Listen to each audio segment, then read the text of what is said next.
Voilà nos premiers riz semés.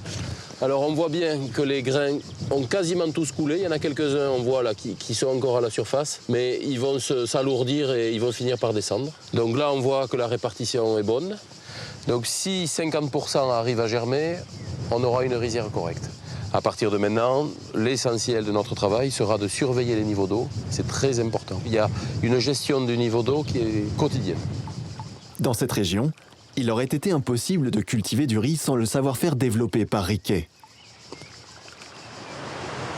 C'est en s'inspirant de ses travaux sur le canal que les agriculteurs de Marseillette ont pu irriguer suffisamment leurs champs.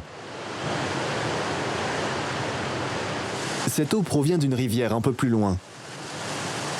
Elle est captée, puis acheminée jusqu'à ce mini-barrage par ce tunnel, construit au XIXe siècle.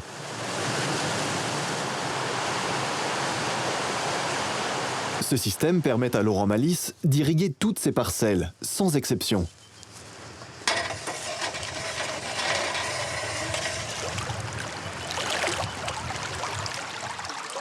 Dans cette plaine unique en son genre, même les vignes ont les pieds dans l'eau.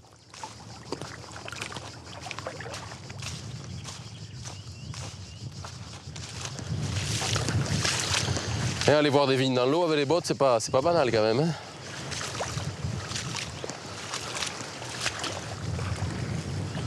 Chaque parcelle de vigne est drainée.